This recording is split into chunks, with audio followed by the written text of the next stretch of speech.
लक्ष्मण जी जरा देर के लिए क्या चले गए, जरा नजरों से क्या माता सीता ओझल हो गई कि रावण उठा के ले गया कि नहीं। इसलिए पत्नियों को भी देखते रहो, नहीं तो कोई रावण उठा के ले जाएगा तुम्हारी पत्नी को। इसलिए ढोल गंवार शूद्र पशु नारी सकल ताड़ना के अधिकारी।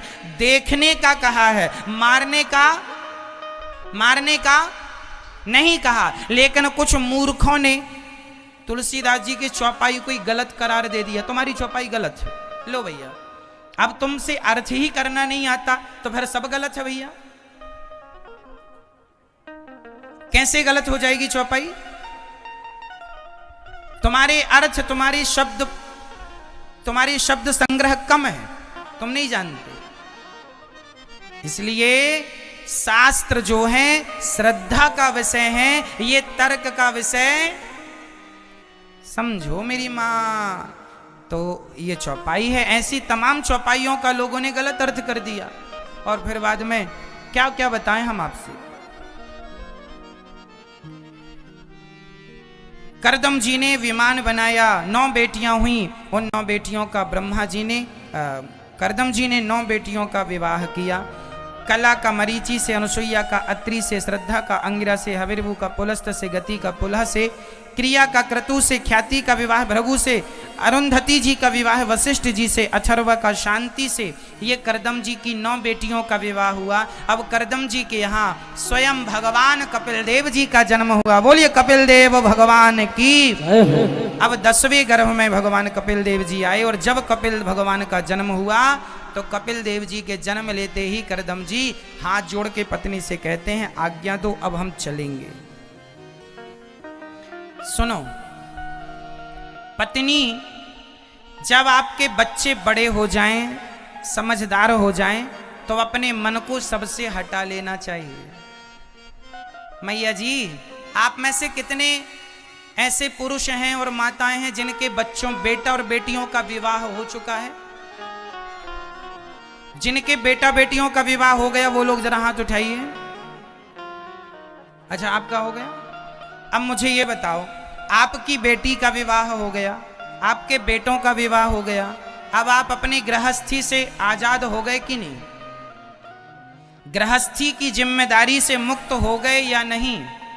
हाँ या ना में जवाब दो। बोलो हाँ या ना, जोर से बोलो मेरी मां। हो गए?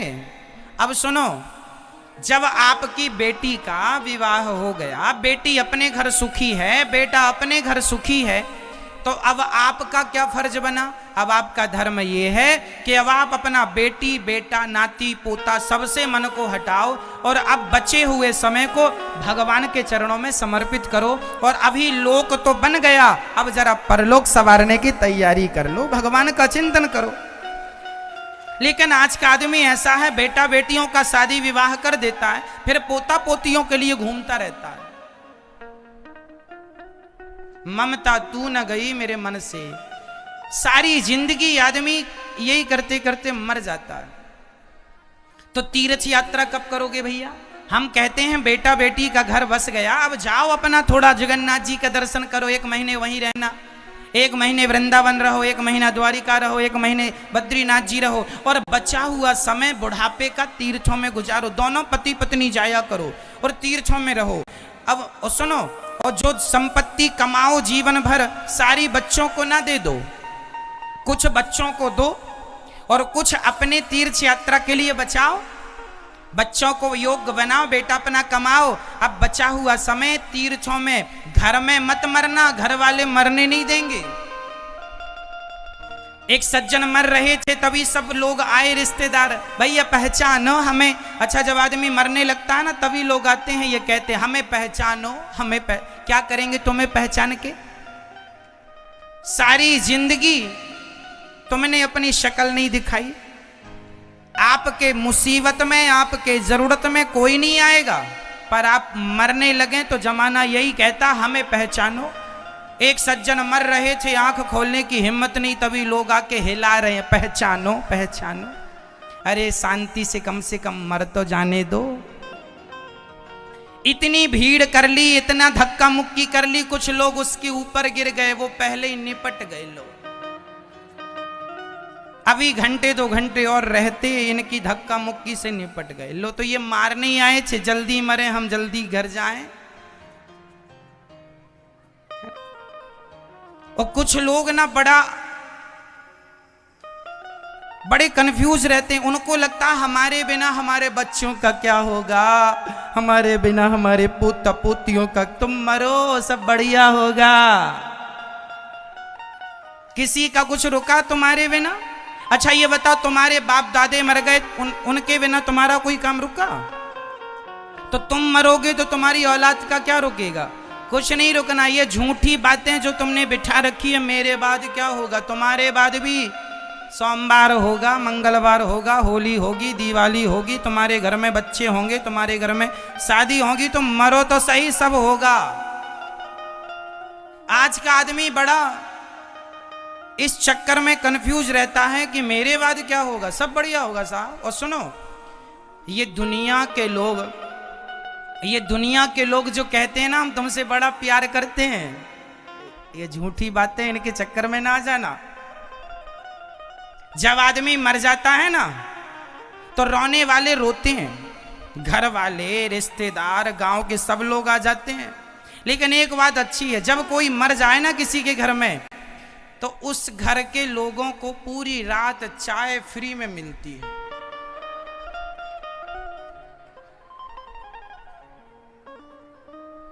पूरी रात चाय पी पी के रोता है।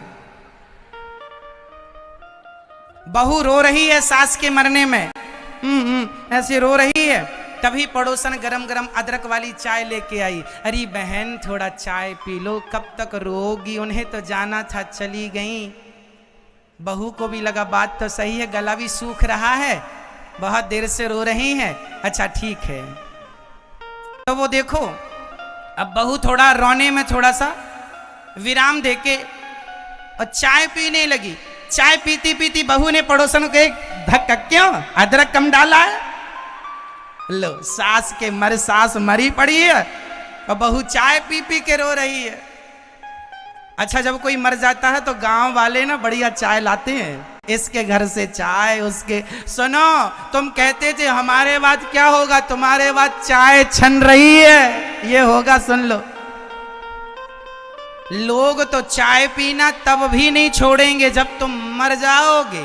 इसलिए लोगों को फर्क नहीं पड़ता कि तुम जिंदा हो कि मर गए। अपना कल्याण चाहते हो, सबसे मन हटाओ और भगवान में मन लगाओ, इसी से सबका कल्याण है। ये दुनिया वाले तो उस दिन भी चाय नहीं छोड़ेंगे जिस दिन तुम मरोगे। और एक बार तो गजब हो गई, जब सारे लोग रो रहे थे तभी पड़ोसी चाय लेके आया। और चाय लेके आया पर कोई चाय की तरफ देखे ही ना, उससे लगा राम राम ठंडी हो रही है, चाय ठंडी हो रही है। अब उसने पीछे बैठ के कान में कहा, सुनो चाय ठंडी हो रही है। अब जो रो रहा था वो कंफ्यूज हो गया कि मैं चाय पीऊं कि रोऊं। अच्छा पहले उसने चारों तरफ देखा, कोई है तो नहीं। अच्छा ज्यादा लोग होंगे तो फिर वो रोते ही रहेगा, है ना। जब रात को देखेगा कि अब कोई नहीं है, तब फिर वो चाय। कहने का अर्थ ये हुआ कि आप अपना बेटा बेटियों को जो धन देना है दो, कुछ अपने पास बचाओ और उस धन से दान पुण्य करो। बेटों को जो दोगे वो यहीं का है, पर जो धर्म में पुण्य में लगाओगे वो आपके संग जाएगा, इसलिए आपके साथ जाए। वो भी कुछ तैयारी अभी से कर लो और तीर्थों का दर्शन करो, जगन्नाथ जी का दर्शन करो, कथाएं सुनते रहो, मन भगवान में लगाओ। अब सबसे मन हटाओ, बेटा बेटी नाती पोता, इनसे गति नहीं है।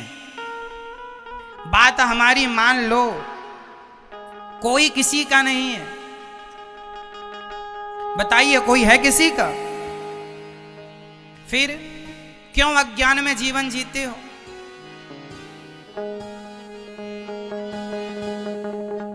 आजकल के पिता सारी जिंदगी खुद ही काम करते हैं, बच्चों को काम नहीं करने देते।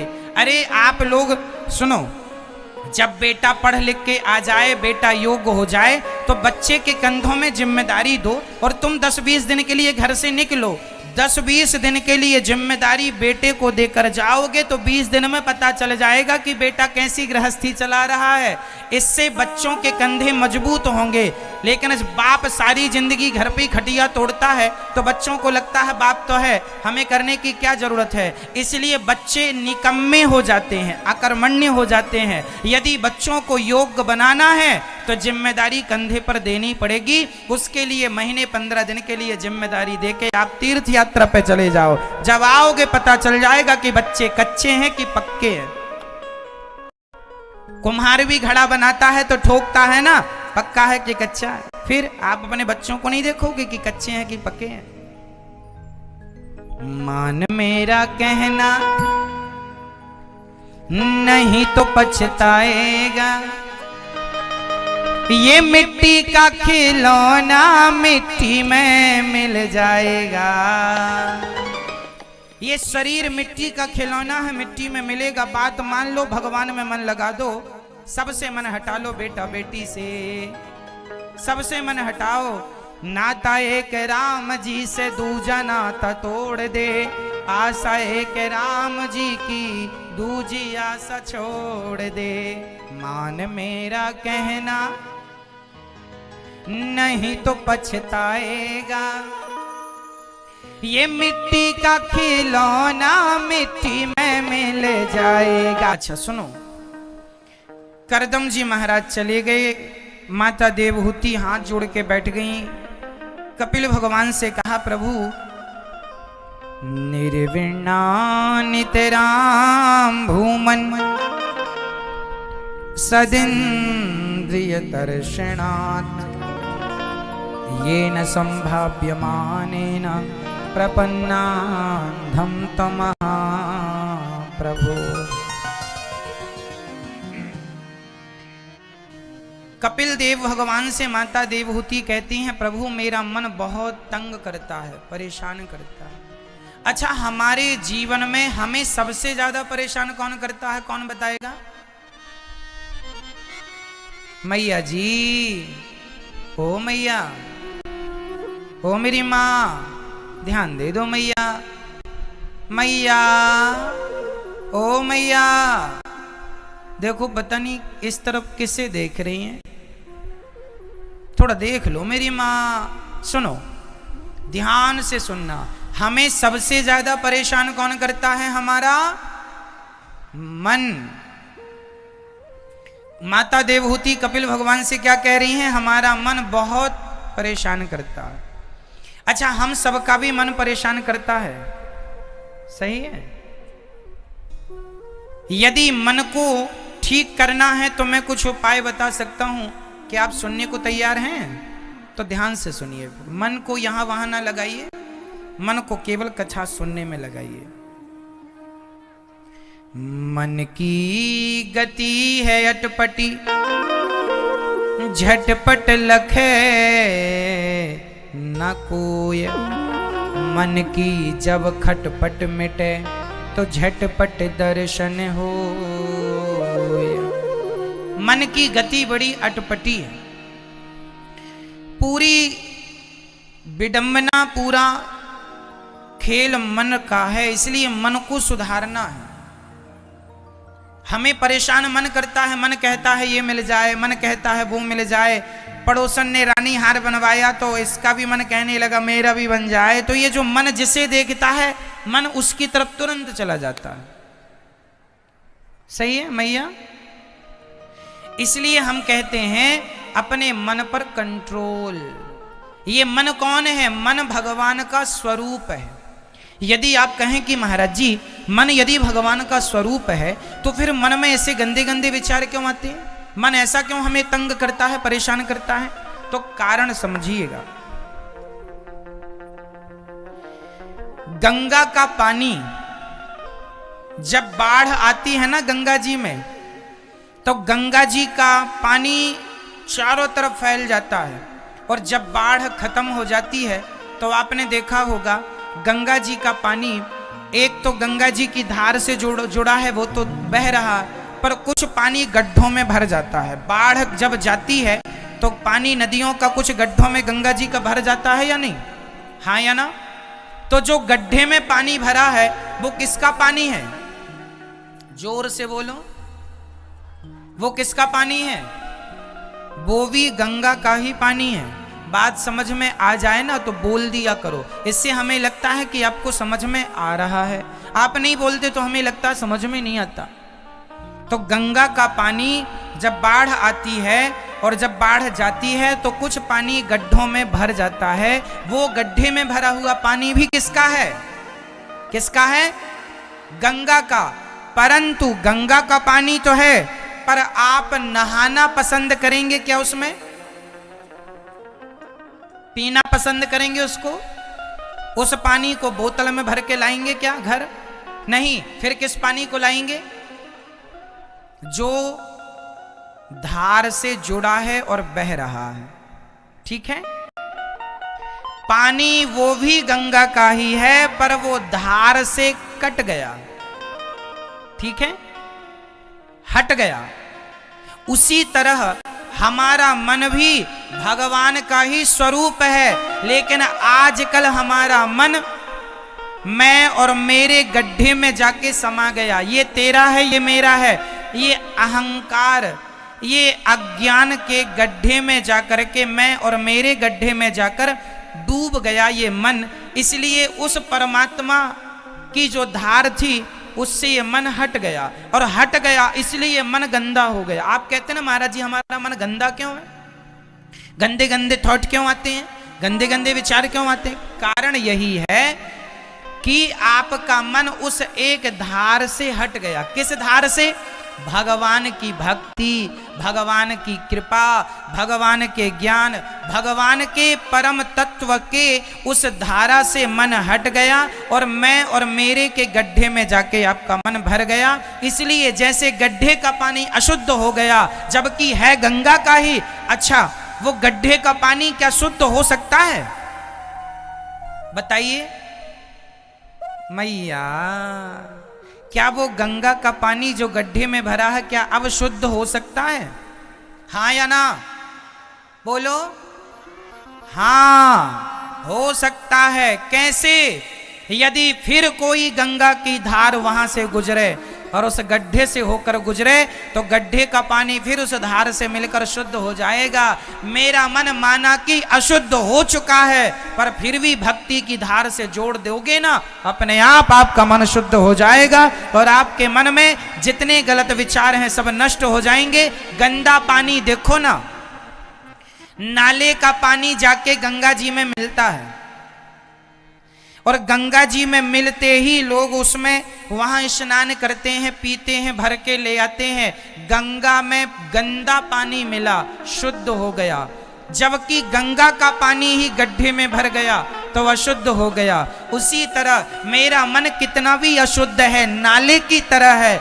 रे मन तू सत्संग कर, छोड़ जगत की रीत, अंत समय पछताएगा जब आयु जाएगी बीत। इसलिए मन को भगवान से जोड़ो।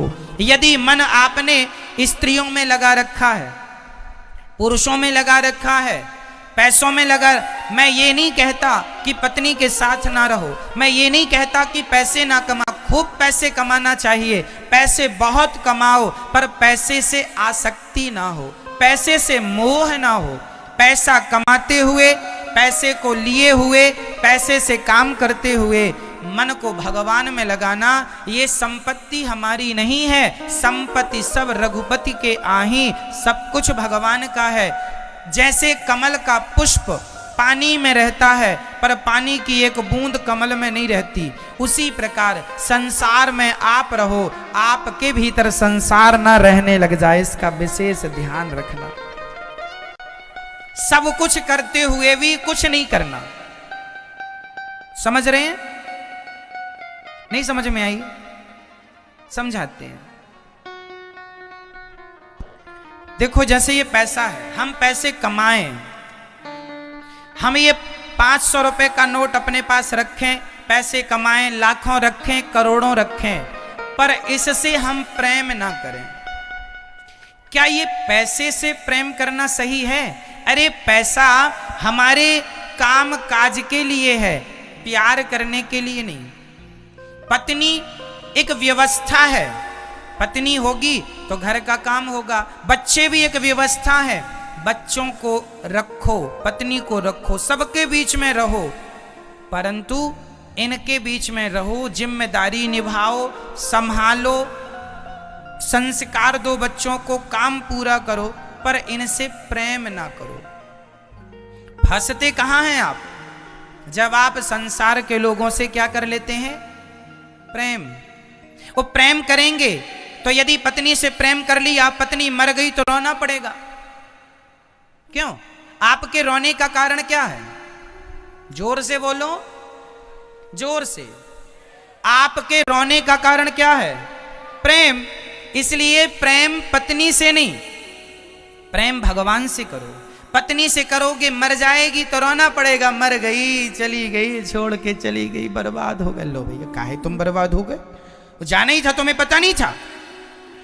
एक कागज में आज आप लोग घर जाके लिख लेना ये बात कि एक दिन पत्नी को मरना पड़ेगा और एक दिन पति को भी मरना पड़ेगा।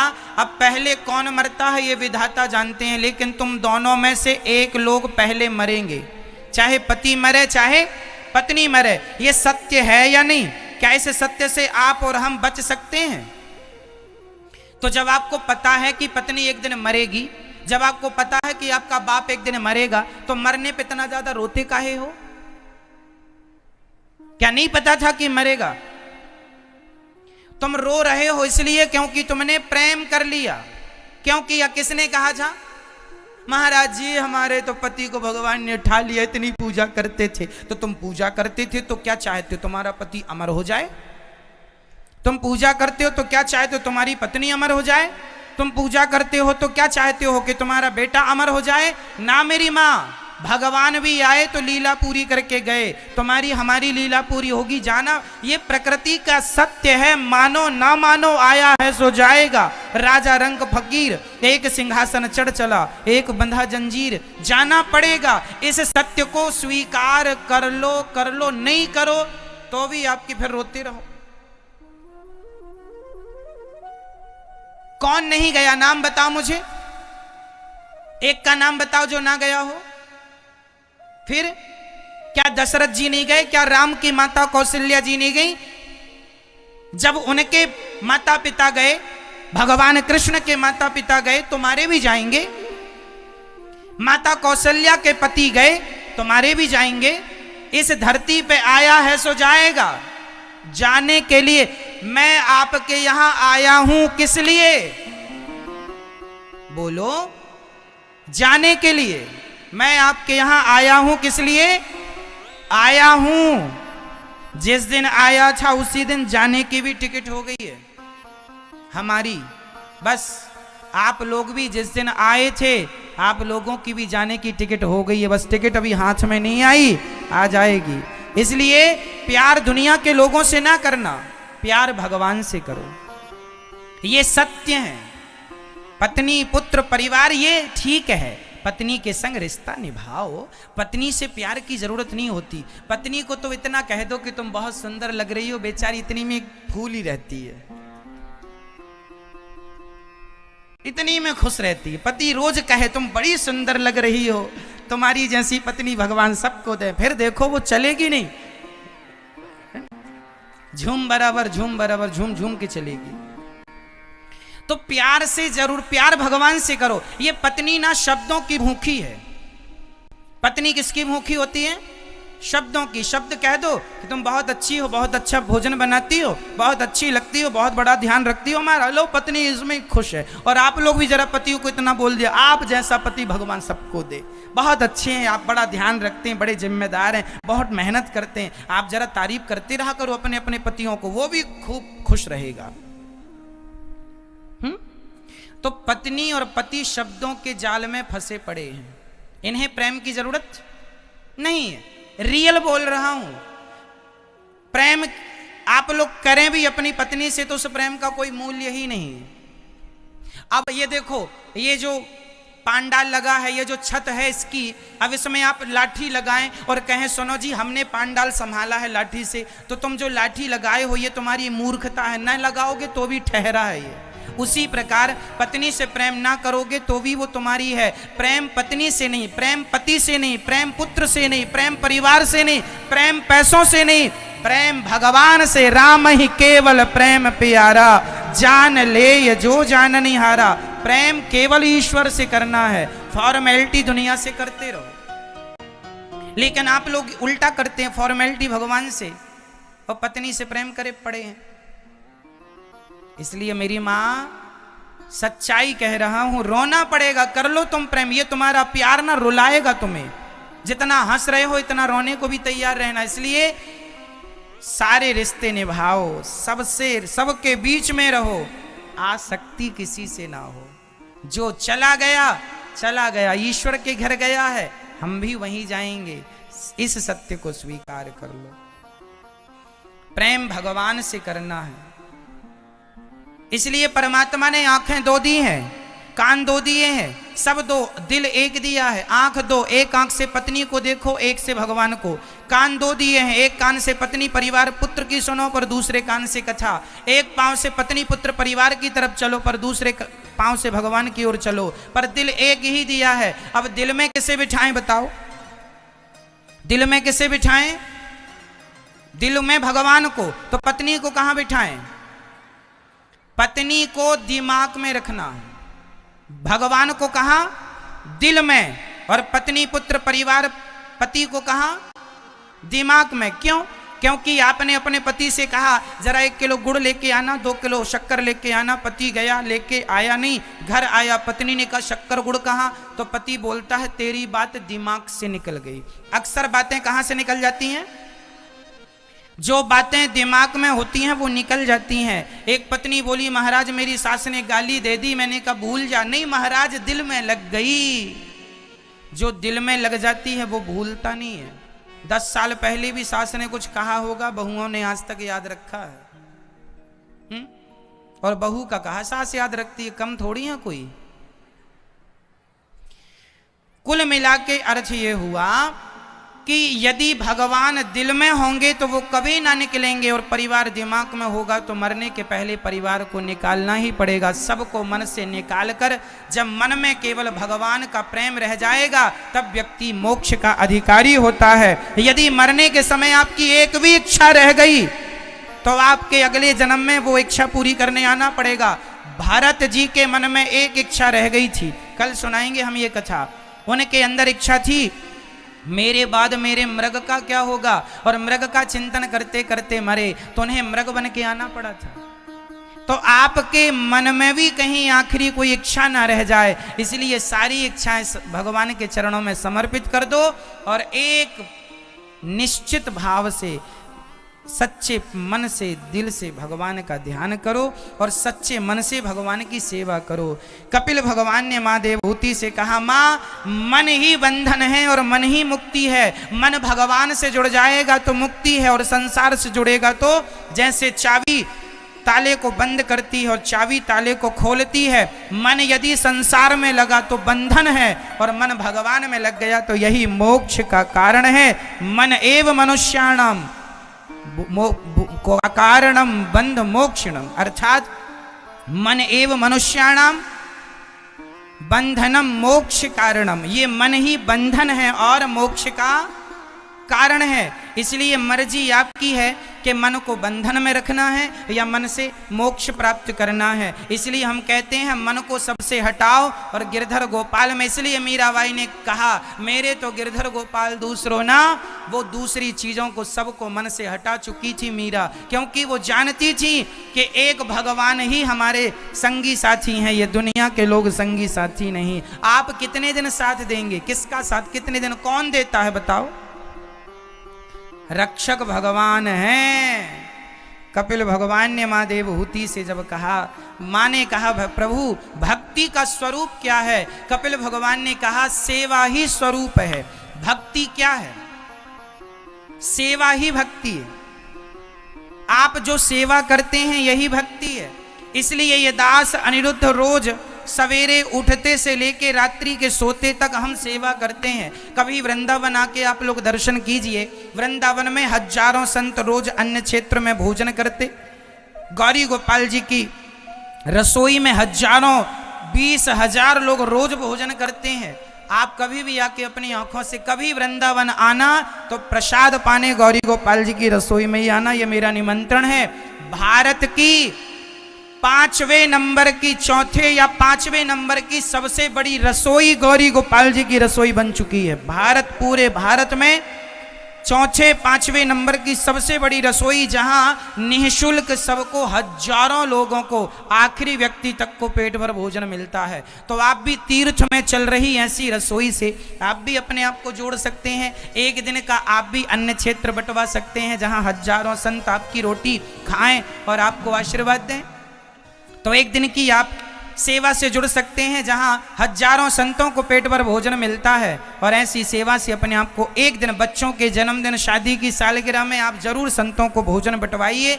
ये वो संत हैं जो भोजन करके भजन करते हैं। एक दिन की सेवा करने से आपका कुछ घटेगा नहीं। ये समझो कि ये दास अनिरुद्ध आपसे रोटी मांगने आया है, तो संतों के लिए रोटी देना आपका धर्म है। तो आप यहाँ गौरी गोपाल जी की रसोई में भी आप सहयोग कर सकते हैं। एक दिन का सहयोग आपकी ओर से, ताकि आपकी एक दिन की संपूर्ण रसोई बटे और वहाँ भरपेट भोजन सबको मिले। एक दिन की रसोई आपकी ओर से। गौरी गोपाल वृद्धाश्रम में 240 माताएं रहती हैं। आप कभी भी दर्शन कीजिएगा, एक भी माँ से कोई शुल्क नहीं लिया जाता। छत्तीसगढ़ की भी कुछ माताएं वहाँ रहती हैं। इन सभी माँओं की सेवा करना आपकी, देखो ना, वो बच्चे अपनी माँ को घर से निकाल देते हैं। एक बेटे ने अपनी माँ से कहा कि तुम मर जाओगी तो तुम्हारी राख लेने भी हम नहीं आएंगे। एक बेटे ने अपनी माँ से कहा कि मर जाओगी तो तुम्हारी अस्थियां लेने भी हम नहीं आएंगे। अब सोचो, आज की औलाद अपनी माँ के साथ ऐसा व्यवहार करती है। अब कहाँ जाए ये माँ, किनके द्वार पर जाएं, कहाँ रोएं। इसलिए ये माँ गौरी गोपाल वृद्धाश्रम में आई और ये दास अनिरुद्ध ने इंसानियत के नाते 240 माँओं की चरण दबाकर हम स्वयं सेवा करते हैं और ये माँओं का आशीर्वाद लेते हैं। इन माँओं ने जन्म नहीं दिया हमें, पर इनके इंसानियत के नाते, धर्म के नाते हम इनके पुत्र हैं और सेवा करना हमारा कर्तव्य है। आप भी इन माँओं के बेटे बेटियां हैं, तो आप भी किसी एक माँ का सहारा जरूर बनना। अभी बड़ा एक आश्रम बनने जा रहा है। 1000 माएँ रहेंगी, अभी तो 240 माएँ रहती हैं। 1000 माएँ रह सकें। यदि आप में से कोई चाहता है कि आप भी उन माँओं के लिए एक कमरा बनवा के देना चाहते हैं, आप भी एक कमरा बनवा के इन वृद्ध माँओं को जरूर दीजिए, ताकि आपकी छाँव में ये वृद्ध माएँ रहें और आपको दुआएं मिलें। इनकी दुआओं, आशीर्वाद से आपके आयु बढ़ेगी, आपके बच्चों की आयु, और घर में सुख शांति रहेगी। दानम दुर्गति नाशनम, दान करने से, दान करने वाले की कभी दुर्गति नहीं हो सकती, उसकी सदा सदगति होगी। उसका लोक परलोक दोनों सवर जाएगा। आप एक कमरा नहीं बनवा सकते तो एक कमरे की छत डलवा लीजिएगा। एक कमरे की छत डलवा सकते हैं आप लोग, मात्र एक छोटे से सहयोग से। या फिर एक वृद्ध माँ को आप गोद लेकर जीवन भर भोजन देने का संकल्प करें। ये सभी सेवाएं आपके मोबाइल पर दिखती हैं। आप अपने मोबाइल पर गौरी गोपाल आश्रम डालिए। एक दूसरा चैनल है यूट्यूब पर, गौरी गोपाल आश्रम, उसको सर्च कीजिए यूट्यूब पर। इस चैनल पर सारी सेवाएं लाइव दिखती हैं वृंदावन से। आप कहीं भी रहिए, सेवाओं से जुड़े रहिए। तो गौरी गोपाल आश्रम चैनल को सब्सक्राइब करके शेयर कर लीजिएगा। और यहाँ गौरी गोपाल गुरुकुल बनने जा रहा है, जहाँ सभी बच्चे वेद और विज्ञान की शिक्षा निःशुल्क प्राप्त करेंगे। आप भी गौरी गोपाल गुरुकुल से अपने आप को जोड़ें और आप भी शिक्षा के लिए अपना दान जरूर करें, क्योंकि विद्या दान से विद्या बढ़ती है। जब आप किसी बच्चे के लिए दान करेंगे कि हमारे सहयोग से वो पढ़ लिख जाए, तो आपका भी उसकी दुआओं से आपका बच्चा पढ़ेगा और सरस्वती माता की कृपा जरूर होगी। गौरी गोपाल चिकित्सालय चलता है वृंदावन में, सबको निःशुल्क चिकित्सा मिलती है। डॉक्टर साहब सबको फ्री में इलाज करते हैं। और वृंदावन में बंदरों की सेवा, ये दास अनिरुद्ध खुद बंदरों को खिलाता पिलाता है। आप में से टीवी पर किस किस ने देखा बंदरों की सेवा का दर्शन? आप सबने देखा, धन्यवाद। बंदरों की सेवा, तो देखो ये बंदर जो बोल नहीं सकते पर इनको भी भूख प्यास लगती है, तो इन्हें केला, रोटी, चने, इनको रोज सेवा इनकी की जाती है। और वहाँ पर गौशाला है, गौरी गोपाल गौशाला में गौ माता की सेवा। आप भी गाय के भूसा, चारा, चोकर, खली, गुड़ इत्यादि की सेवा, गौदान की सेवा से जुड़ सकते हैं। आइए, कुछ भक्तों ने अभी 30 मार्च को अभी पोथी पाठ बैठने जा रहे हैं, तो आप भी अपने पूर्वजों के कल्याण के लिए, अपने घर के आनंद के लिए भागवत जी की पोथी पाठ भी करा सकते हैं। आइए, कुछ भक्तों ने वृद्ध माओं के दर्द को समझा, पीड़ा को, तो कुछ लोगों ने संतों की भूख को समझा। आइए, ऐसे महान दानवीर महापुरुषों का नाम श्रवण करते हैं। और जिन्हें हमसे कोई प्रश्न करना है, 7 बजे यहाँ पर प्रश्नोत्तरी होती है। जो भी आपको प्रश्न करना है ठीक 7 बजे अभी शाम को, और जिनको मिलना है सुबह 10 से 11 भैया श्री ज्ञानलाल जी के घर पे हम रुके हैं, वहीं पे आप लोग आके मिल सकते हैं। आइए, अब ऐसे दानवीर महापुरुषों के लिए भगवान से प्रार्थना करें, विधाता ऐसे दानवीर महापुरुषों का घर धन धान्य से सदा भरा रहे, ताकि ये यूं ही दान पुण्य करके अपने लोक परलोक को बनाएं। आप लोगों के दान के बल पर ये सेवाएं टिकी हुई हैं भक्तों। 100 रुपए में 5 रुपए धर्म के लिए निकालना चाहिए। तो आप में से कुछ भक्तों ने सेवाओं से अपने आप को जोड़ा है। आइए, ऐसे महान दानवीर महापुरुषों के नाम सुनते हैं, फिर पुनः कथा में प्रवेश करेंगे। आइए, नाम श्रवण करते हैं।